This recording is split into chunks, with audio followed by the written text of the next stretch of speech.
Skills that pay in 2026. Alam mo kung ano yung isang bagay na napansin ko habang tumatagal? Hindi na sapat ngayon yung basta hardworking ka lang. Kasi maraming tao ang sobrang sipag. Pero hirap pa rin financially. At the same time, may mga tao namang nasa bahay lang, laptop lang gamit, pero nakakagawa ng income online. Bakit?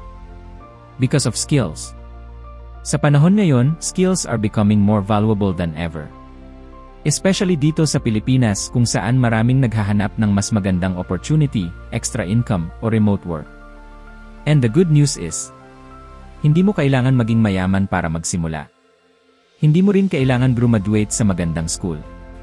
Minsan, isang skill lang talaga ang kailangan para magbago buhay mo. So today, pag-usapan natin yung mga skills na mataas ang demand and will pay well this 2026. First is communication skills. At hindi ito tungkol sa pagiging perfect sa English. Maraming Pilipino ang natatakot mag-apply online kasi feeling nila hindi sila fluent. Pero honestly, most clients don't expect perfection. Mas importante sa kanila yung marunong kang makinig, sumunod sa instructions, at makipag-usap ng maayos. Professionalism matters more. Kaya nga ang daming successful na Filipino VAs. Kasi naturally warm, respectful, at hardworking tayo bilang Pilipino. Second skill, logistics and dispatching. Ito yung isa sa mga underrated online careers ngayon.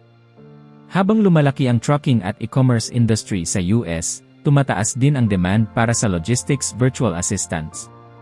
Mga trabaho tulad ng track and trace, dispatching, load booking, updating drivers, customer communication, and appointment scheduling. And what's good about this industry? Hindi laging kailangan ng college degree. Maraming natututo through experience and training. At honestly, this can become a stable online career kapag natutunan mo ng maayos. Third, AI and tech tools. 2026 is the age of AI. At totoo lang, yung mga taong marunong gumamit ng AI tools will have an advantage. Hindi ibig sabihin papalitan na lahat ng tao ng AI. Pero yung mga marunong gumamit ng technology efficiently, sila yung mas magiging valuable. Simple examples. Using chat for content, Canva for graphics, Google Sheets for tracking, automation tools for productivity. Even basic tech skills today can open opportunities. Kasi maraming negosyo ang naghahanap ng taong marunong mag-save ng time and improve workflow. Fourth skill, sales and marketing. Ito yung skill na kahit anong industry, kailangan. Kasi kahit gaano kaganda produkto mo, kung walang marunong mag-market o magbenta, walang kikita. And honestly, sales is not just about convincing people. It's about solving problems and building trust. Kaya malaki bayad sa appointment setters, closers, social media marketers, at lead generators. Because businesses will always pay people who can help them earn more money. Fifth, content creation. Noon, hobby lang tingin ng tao dito. Ngayon, it's an actual career. Maraming Pilipino ngayon ang kumikita through Facebook Reels, TikTok, YouTube, affiliate marketing, digital products, and personal branding. At hindi mo kailangan maging sikat agad. Ang importante, valuable at consistent yung content mo. Kasi every post is an opportunity. Hindi instant ang success dito. Minsan months or years bago makita yung result. At dito pumapasok yung pinakamahalagang skill sa lahat. Consistency. Kasi maraming motivated sa umpisa. Pero konti lang yung tuloy-tuloy kahit walang immediate reward. The people who grow financially are usually the people who continue learning kahit mabagal ang progress. And remember this.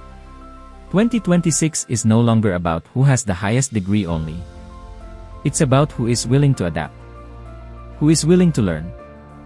Who is willing to improve? Especially dito sa Pilipinas kung saan mas accessible na ang online opportunities compared before. You can literally learn a high-income skill gamit lang cellphone at internet.